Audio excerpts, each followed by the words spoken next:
శ్రీ మహాగణాధిపతయే నమః. శుక్లాం బ్రహ్మ విచారసార పరమామాద్యాం జగద్వ్యాపినీం వీణా పుస్తకధారిణీం అభయదాం జాడ్యాంధకారాపగాం హస్తే స్ఫాటికమాలికాం విదధతీం పద్మాసనే సంస్థితాం వందే తాం పరమేశ్వరీం భగవతీం బుద్ధిప్రదాం శారదాం. శ్రీ మహాగణాధిపతయే నమః. శ్రీ మహాసరస్వత్యై నమః. శ్రీ గురుభ్యో నమః. 2025వ సంవత్సరము ఫిబ్రవరి మాసంలో మిథున రాశిలో జన్మించినటువంటి వారికి, అంటే మిథున రాశి జాతకులకు గోచార ఫలితాలు ఎలా ఉన్నాయో తెలుసుకుందాం. ముందుగా ఈ ఫిబ్రవరి మాసంలో మిథున రాశి వారికి సూర్య భగవానుడు అష్టమ భాగ్యస్థానాలలో సంచరిస్తున్నాడు. ఇది ప్రతికూలమైనటువంటి సంచారం. ఇక అంగారకుడు జన్మస్థానంలో ఉన్నాడు. అంగారకుడి యొక్క సంచారం కూడాను ప్రతికూలంగా ఉంది. బుధుడు అష్టమ భాగ్యస్థానాల్లో సంచరిస్తున్నాడు, అనుకూలంగా ఉన్నాడు.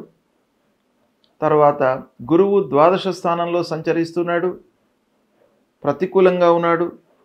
శుక్రుడు దశమ స్థానంలో సంచరిస్తున్నాడు, శుక్రుడు కూడాను ప్రతికూలంగా ఉన్నాడు. శనీశ్వరుడు 9వ స్థానంలో సంచరిస్తున్నాడు, ప్రతికూలంగా ఉన్నాడు.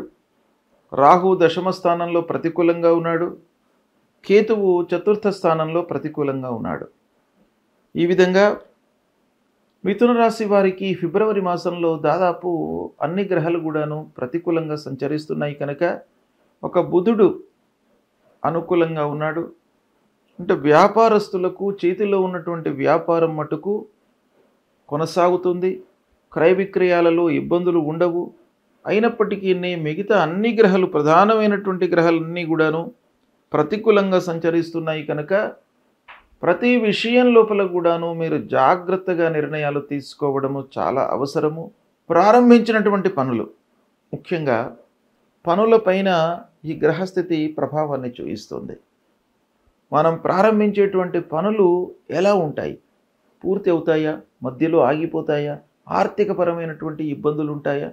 ప్రతి వారికి కూడాను, వ్యవసాయదారులకు కానివ్వండి, ఉద్యోగస్తులకు కానివ్వండి, వ్యాపారంలో ఉన్నటువంటి వారికి కానివ్వండి, మిగతా ఏవైనా కార్యక్రమాలు చేస్తున్నటువంటి వాళ్ళకి కానివ్వండి, ప్రతి మనిషికి కూడాను ప్రారంభించినటువంటి పని, చేసేటువంటి పని సక్సెస్ అవుతుందా కాదా అనేటువంటిది చాలా ముఖ్యమైనటువంటి విషయం కనుక ఈ విషయము ఈ మిథున రాశి వారికి ఈ మాసంలో మనం ఆలోచించినట్టయితే ప్రారంభించినటువంటి పనులు నిర్ణీత సమయంలో పూర్తి కాకపోవడము అనేటువంటిది కనబడుతుంది. తద్వారా ఆర్థిక భారము పెరిగేటువంటి అవకాశాలు ఉన్నాయి. కాబట్టి మనం ఏం చేయాలి?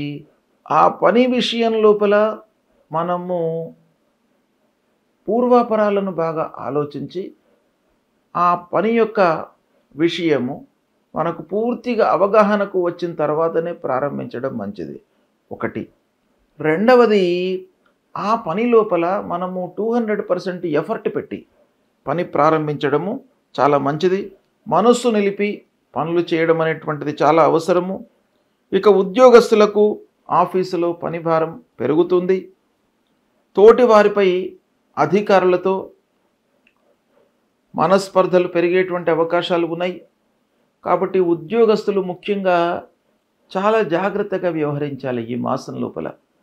ఇటు తోటివారితో మనస్పర్ధలు తలెత్తే అవకాశం ఉంది, అధికారులతో మనస్పర్ధలు, అధికారుల విమర్శలకు గురయ్యేటువంటి అవకాశం ఉంది. కనుక మీ పనిని గుర్తించకపోవడం మూలకంగా ఇవన్నీ కూడాను తలెత్తేటువంటి అవకాశాలు ఉంటాయి. కాబట్టి మీ పని లోపల మీరు పూర్తిగా నిమగ్నమై చేయడం అనేటువంటిది ఈ మాసంలో చాలా అవసరము. సమాజంలో తనకు ఉన్నటువంటి స్థితికి భిన్నంగా ఫలితాలు ఉండేటువంటి అవకాశాలు ఉన్నాయి. అంటే మనము ఒక మంచి స్థితి లోపల ఉంటాం, కానీ ఈ గ్రహస్థితి యొక్క ప్రతికూల వాతావరణం మూలకంగా మనము తగ్గి వ్యవహరించడం అనేటువంటిది ఇక్కడ ఈ మాసంలో బాగా కనబడుతుంది.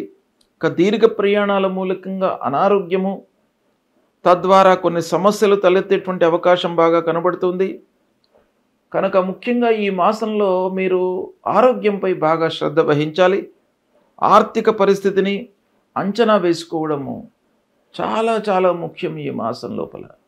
అంటే రాబడి పైన మనం మనస్సు నిలపకుండా ఖర్చులు పెట్టినట్టయితే రుణ బాధకు గురయ్యేటువంటి అవకాశాలు ఉంటాయి.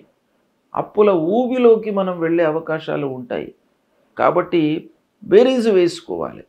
మనకు ఆదాయం ఎలా వస్తుంది, దానికి అనుగుణంగా ఖర్చు మనం పెట్టుకున్నట్టయితే కొంతలో కొంతైనా కూడాను మనము ఆ బాధను, ఆ రుణ భారాన్ని తగ్గించుకునేటువంటి అవకాశాలు ఉంటాయి.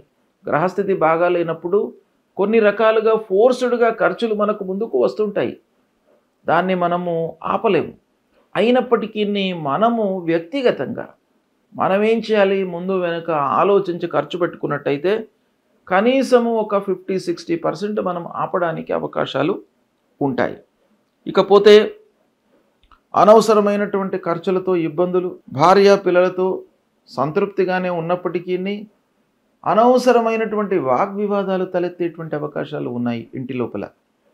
అంటే ప్రతి విషయం గురించి కూడాను చర్చించకుండా, అనవసరమైనటువంటి చర్చలకు తావివ్వకుండా, భార్య పిల్లలతో ఏ విషయమే మనం చర్చించాలనో ముందుగానే మీరు ఆలోచించుకొని వాటి గురించి మట్టుకే మీరు చర్చించండి. అనవసరమైనటువంటి విషయాలు, అన్ని విషయాలు పిల్లలకు, భార్యకు, కుటుంబ పెద్దలకు మీరు ఎక్స్ప్రెస్ చేసినట్టయితే అది మీకు ఇండైరెక్ట్గా అనర్థాన్ని ఇచ్చేటువంటి అవకాశాలు ఈ మాసంలో కనబడుతున్నాయి. కనుక కొంత జాగ్రత్త వహించండి.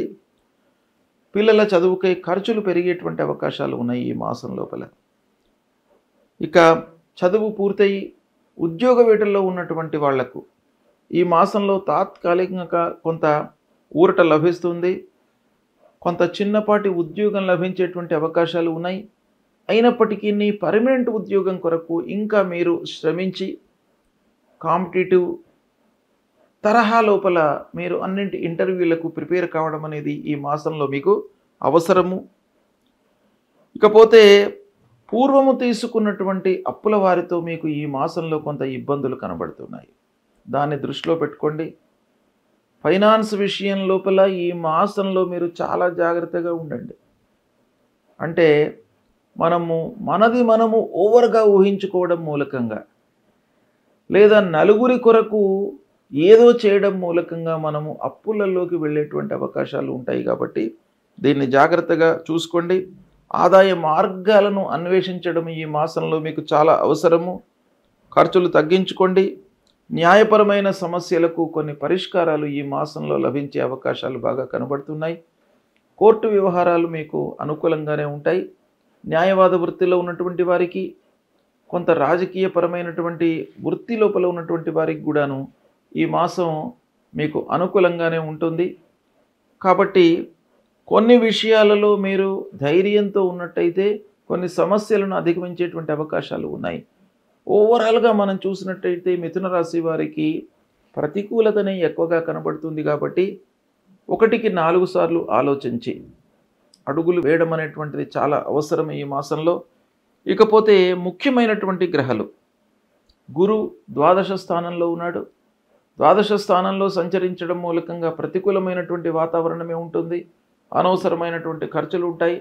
అయితే ఒక్క విషయం మనకి ఇక్కడ ద్వాదశ స్థానంలో సంచరించడం మూలకంగా ఏమి కలుగుతుందయ్యా అనంటే శుభమూలకంగా ఖర్చులు పెట్టించేటువంటి అవకాశాలు బాగా కనబడుతున్నాయి. అంటే శుభకార్యాలు జరిగే అవకాశాలు ఉన్నాయి. పిల్లల పెళ్ళిళ్ళ విషయం లోపల నిశ్చితార్థం కావడము, లేదా పిల్లల యొక్క హయ్యర్ ఎడ్యుకేషన్ కొరకు విదేశీ ప్రయాణాల కొరకై మనం అప్పులు చేయడము, ఇలాంటివి కొన్ని సంతృప్తికరమైనటువంటివి కార్యక్రమాలు చేయడం మూలకంగా మీరు ఖర్చులు పెట్టేటువంటి అవకాశాలు కనబడుతున్నాయి. కనుక ఈ గురు భగవానుని ప్రసన్నం చేసుకోవడానికి ప్రతినిత్యం కూడాను దత్తాత్రేయ స్వామిని కొలవండి. దక్షిణామూర్తి స్తోత్ర పారాయణాన్ని పఠించండి. దేవానాంచ ఋషీణాంచ గురుం కాంచన సన్నిభం వందనీయం త్రిలోకానాం తం నమామి బృహస్పతిం అనేటువంటి ఈ మూలమంత్రాన్ని ప్రతినిత్యం కూడాను పారాయణం చేసుకోండి. ఇక శనీశ్వరుడు 9వ స్థానంలో సంచరిస్తున్నాడు. కనుక శని పరిహారమై నీలాంజన సమాభాసం రవిపుత్రం యమాగ్రజం ఛాయా మార్తాండ సంభూతం తం నమామి శనైశ్వరం అనేటువంటి మూలమంత్రాన్ని ప్రతినిత్యం చదువుకోండి. నవగ్రహ దేవాలయానికి వెళ్ళండి. ఆంజనేయ స్వామి దేవాలయానికి వెళ్ళి ఆంజనేయ స్వామిని కూడాను ప్రతినిత్యం కూడాను మీరు దర్శనం చేసుకోండి. ఆఫీసుకు వెళ్ళే సమయం లోపల కానివ్వండి, మీరు వ్యవహారంలో ఉన్నటువంటి వాళ్ళు వ్యాపారస్తులు అయితే వ్యాపార నిమిత్తమై షాపుకు వెళ్ళే సమయం లోపల ఆ భగవంతుణ్ణి ఆంజనేయ స్వామి దేవాలయానికి వెళ్ళి ఆంజనేయ స్వామి దేవాలయానికి వెళ్ళిన తర్వాత ఒక 3 ప్రదక్షిణాలు చేసుకొని స్వామివారి అనుగ్రహాన్ని పొందినట్టయితే మీకు ఇబ్బందులు తగ్గుతాయి. ముఖ్యంగా సూర్య భగవానుడు ఆరోగ్య ప్రదాత. ఆరోగ్యము ఇబ్బంది లేకుండా ఉండడానికి, మనస్సు స్థిరంగా ఉండడానికై మీరు సూర్యనారాయణుడిని కొలవండి. సూర్యనారాయణుడికి 12 వారం నమస్కారం చేసుకున్న తర్వాత ఒక 3 సార్లు అర్ఘ్యప్రదానం చేయండి. అంటే నీళ్లు తీసుకొని 3 సార్లు సూర్యభగవానుడికి సూర్యాయ నమః అని మీరు 3 సార్లు నీళ్లు వదిలిపెట్టినట్టయితే సూర్యుడు సంతృప్తి చెంది మీకు ఆరోగ్యాన్ని ఇస్తాడు. అనారోగ్య సమస్యలు, భయము, ఆందోళన, మానసికమైనటువంటి వికలత్వం లేకుండా ఉండడానికై మీకు ఆ సూర్యభగవానుడు మిమ్మల్ని అనుగ్రహిస్తాడు కనుక ఇవి మీరు చేయండి. రాహుకేతువులకై అమ్మవారి దేవాలయానికి వెళ్ళండి, అమ్మవారిని కొలవండి. ఈ విధంగా చేసినట్టయితే మీకు పరిహారం లభిస్తుంది, భగవంతుడి యొక్క అనుగ్రహము లభిస్తుంది. ఇవి పాటించండి. శుభం.